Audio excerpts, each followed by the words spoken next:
this week's edition of Telegraph Herald. More than the score. I'm your host, Steve Ortman. Alongside me this week, once again, Tim O'Neill. Or should I still call you He-Man, or just Tim this week? I didn't eat my Wheaties today. You can call me Tim. Tim. Okay, yeah, that's the reason you didn't eat your Wheaties. All right. Anyway, I'm a little out of sorts. Our wonderful producer, Paul Krusty Sides, is not here. Who's that? Paul Krusty. I forgot his Man? name anyway. Anyways, he's a great producer, works really hard, but he wanted to take a week of vacation. And I was like begging at his feet, please, Paul, stay, don't leave. You mean too much to the show. Nothing, he just left. No, it's like, I don't know. It's like part of the family is gone. So anyway, standing in this week, behind the camera is Andrew Thill. We want to say hi, Andrew? Yeah, hi fans, how's it going? Go ahead, step in front of the camera here, say hello. Oh my God!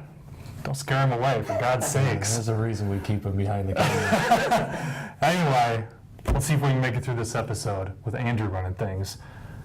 I guess last week's episode was so amazing. We talked about softball, so we're going to talk about a little more. Big game in the city coming up on Tuesday. Big game. Intra-city title. Implications on the line. Yeah. Hempstead and Senior going to play a doubleheader next Tuesday, June 27th. Excuse me, I'm way off on my months here. They moved the game to the Dubuque Girls Independent League Complex. Get it Up by the together, Mines of man. Spey. I'm struggling today. It's because Paul's not here. Yeah, that's easy. Yeah, just blame it on him. So it's going to be played at the DGIL complex, the doubleheader. They moved it there for a couple of reasons. They want to put a little bit bigger spotlight on the game between the city's two public schools. Neither the Hempstead Field nor the Senior Field have lights.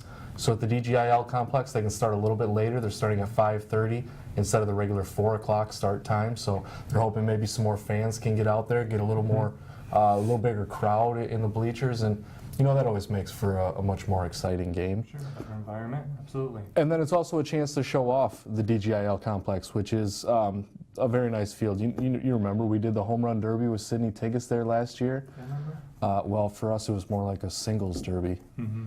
But yeah, Yeah, I remember. that was bad. So it should be just a great venue for what should be a fantastic couple of softball games. So Tuesday, DGIL complex, 5:30 p.m. Should be a lot of fun. All right, yep.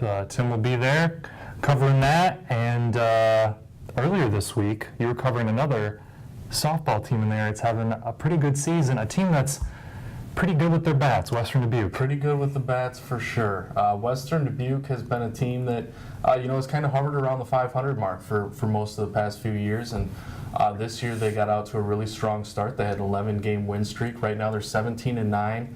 They split with West Delaware on Monday night. West Delaware is always a very good team, very long history there as far as success. And Western Dubuque brought out the bats in the second game. They were right there in the first game, had the tying and winning runs on base in the 7th inning, but just fell short in a 5-4 loss. Game 2, they came out and played long ball. Peyton Kirkbrink hit a go-ahead home run. It was her 6th of the year, tied her with Jade Besler for 2nd on the team. And then Ella Link, a freshman, hit her 8th home run of the year, tied a program record. It was a go-ahead shot. And it was pretty much no doubter, both of those home runs. And then later that inning, Kirkbrink came up again, hit a 3-run homer. It was her 7th of the year. So now WD has girls with 8 home runs, 7 home runs, 6 home runs, 23 home runs as a team. They're 17-9, and just looking so much better than in past years. And I know they got their sights set really high this year. Talking to them, they talked how Fort Dodge is a goal, and they think, if they can get there, they got a chance to win it all. So a lot of excitement out there in Epworth, Farley, and in that area, and hopefully they can continue that up and see some success later this summer. Now, of course, they don't want to just see the sights and the sounds of Fort Dodge. They're looking to get to the state tournament, right? Yeah, I mean, Fort Dodge it's a cool place and all, but Rogers Sports Complex is really the only place they want to go. All right, well, have you hit your mark? Have you discussed all the softball you can take? I could probably fill another 20 minutes. All right, that's enough. That's going to do it for this week's episode of Telegraph Herald. 1 The Score. I'm your host, Steve Ortman, with Tim O'Neill. You stay good looking, Dubuque.